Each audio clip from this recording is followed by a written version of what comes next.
akan memberikan materi terkait sampah, limbah B3 dan green building.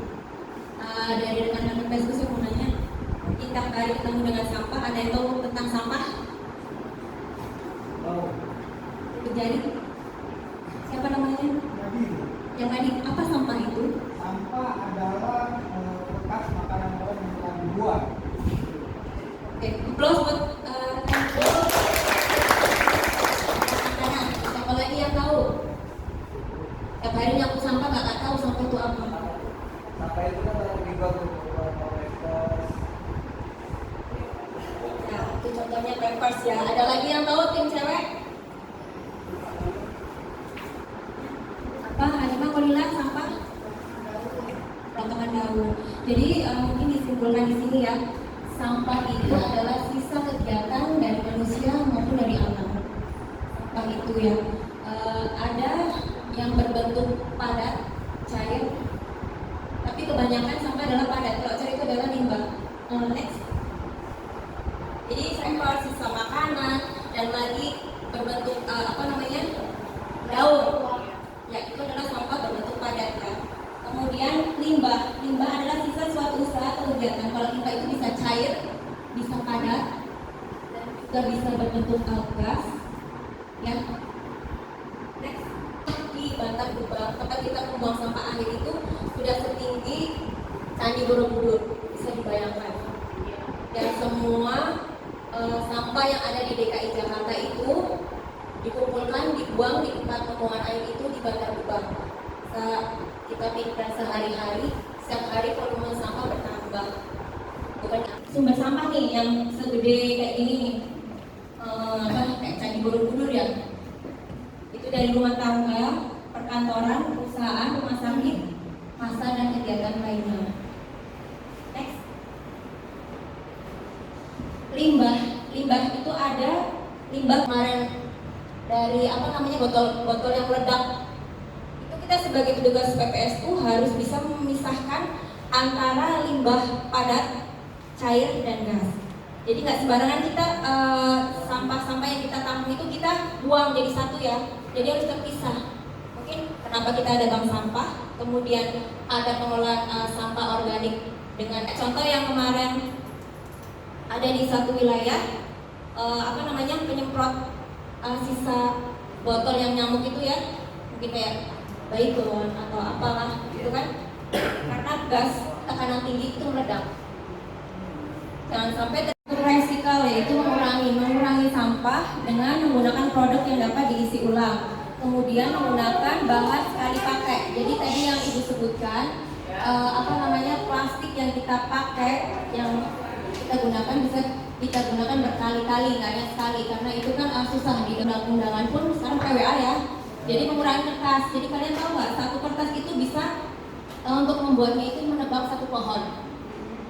Jadi kalau kertas satu lembar, satu pohon, bisa dibayangkan kalau kita satu rim menggunakan kertas, maka akan berapa banyak pohon yang akan kita tebang dan akan mengurangi penghijauan yang ada di pegunungan. Jadi itu habis buat bikin kertas. Jadi untuk menguranginya kita menggunakan email atau pakai medsos yang lainnya.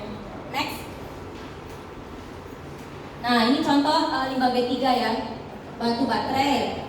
Kemudian yang untuk semprot pewangi, pilok, kemudian obat nyamuk ya, yang spray. Nih, ada pasal 29 ayat 1 Undang-Undang 32 tahun 2009 tentang perlindungan dan pengelolaan lingkungan hidup. Jadi setiap orang menghasilkan limbah B3 wajib melakukan pengolahan limbah B3 yang dihasilkan. Jadi ini adalah tanggung jawab kita masing-masing, bukan orang lain. Kemudian dalam hal ini orang tidak mampu melakukan sendiri pengolahan limbah B3, pengolahannya diserahkan ke pihak lain. Kalau pihak lain tadi yang disebutkan adalah Dinas Lingkungan Hidup. Ini kita berikan ke TPS. Nah, ini tadi ya. Mari kita pilah sampah. Jadi yang tadi disebutkan ada limbah B3, organik dan anorganik.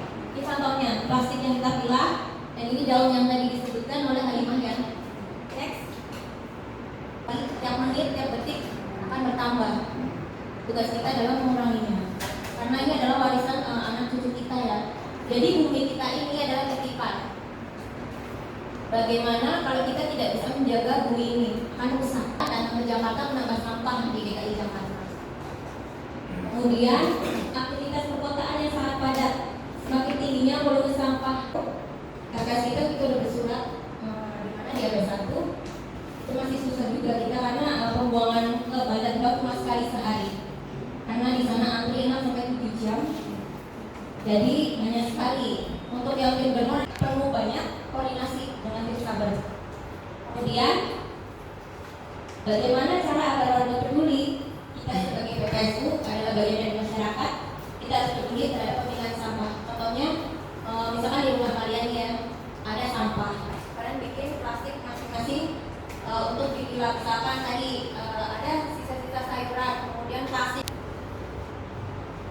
Nah, inovasi kita sudah melakukan itu, salah satunya yaitu ada yang kenal nih foto-fotonya. Sampah kita kembangan bersantun. Ini lagi ngampar ya, lagi nimbang nih. Kenal muka-mukanya, cuma dipun. Ini lagi nimbang inovasi kelurahan. Mungkin akan kita temukan inovasi-inovasi yang baru yang bermanfaat buat kita dan juga untuk warga masyarakat. Next. Nah, kita sudah melaksanakan ini ya. Semoga ini tim bank sampah tetap berjalan dengan baik. Bukan hanya nilai ekonomis yang kita ambil, tapi manfaatnya begitu besar buat kampung kita, Kembangan Utara. Kalau untuk materi yang kedua, green building. Apakah ada yang tahu di sini? Coba, taunya green hijau, bukan green tea ya? Green hijau. Building. Jadi apa? Hijau. Jadi next lagi. Nih, green building adalah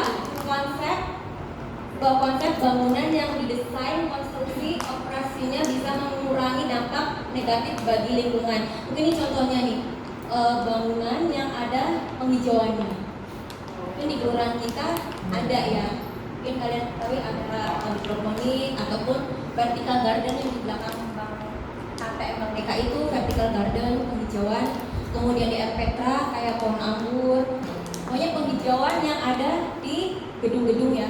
Mungkin bahasa simpelnya. Kalau ini kan terlalu luas untuk bangunan yang besar. Next. Kita atur mix green building itu kita bisa mengelola limbah yang kita keluarkan. Contohnya kayak kloset pembuangan air atau saluran itu didaur ulang lagi, kita manfaatkan lagi. Kalau memakai konsep ini dengan penyaringan berapa kali dan adanya bakteri bisa digunakan buat kita air minum dan juga digunakan untuk kebersihan sehari-hari. Jadi daur ulang. Kemudian menampung air hujan. Ini kan udah kemarau panjang nih. Mungkin konsepnya adalah menampung air hujan untuk jaga-jaga kita saat kemarau. Kemudian penggunaan air AC itu kita digunakan lagi untuk penyiram air untuk tanaman hias ataupun tumbuh-tumbuhan sekitar rumah kita, dan mengurangi juga efek rumah kaca. Next. Jadi bangunan yang berkontribusi negatif terhadap lingkungan di dunia adalah penggunaan air, emisi gas rumah kaca yang tadi disebutkan, pengeluaran limbah, dan konsumsi listrik. Karena listrik yang banyak kita gunakan ini menggunakan batu bara. Batu bara itu menggunakan listriknya banyak ya, emisi ya, mengeluarkan emisi. Manfaat green building, mengurangi biaya operasional dan pemeliharaan bangunan. Kemudian mengurangi jejak karbon dalam langkah untuk menyelamatkan lingkungan, dan bangunan bisa digunakan macam-macam ya. Bawah lagi nih contohnya, bawah lagi.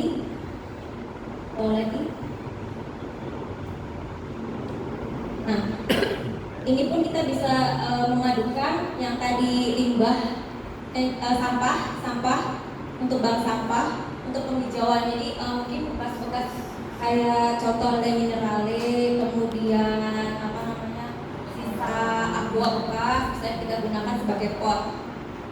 Ini bisa buat penghijauan, salah satu dari green building. Next. Nah, ini yang tadi disebutkan, kita di rumah tangga masing-masing harus bisa memilah sampah yang tadi dibilang dari B3, anorganik dan organik. Next. Ini contohnya ya, void pada bangunan untuk sirkulasi udara. Jadi kalau di rumah kalian masing-masing ada tanaman hijau, bisa itu menyerap CO2. Contohnya tanamannya kayak sansevieria, kemudian apa namanya yang menyerap itu kayak lidah buaya dan lain sebagainya. Ada lagi? Ya, sansevieria itu juga mertua, nama kerennya ya. Lidah mertua. Jadi macam-macam yang di pinggir jalan tuh kita punya kan depan kantor, belakang juga kita tanam. Jadi mungkin banyak lagi artinya bisa membuat cadangan oksigen di ukuran kita. Jadi kita hemat AC, mengurangi listrik. Next. Nah, ini contohnya nih menara BCA. Jadi tanaman-tanamannya hijau, jadi seimbang antara bangunan yang tinggi dan tanaman yang ada di situ. Jadi di atas, drop off. Contohnya gedung kementerian.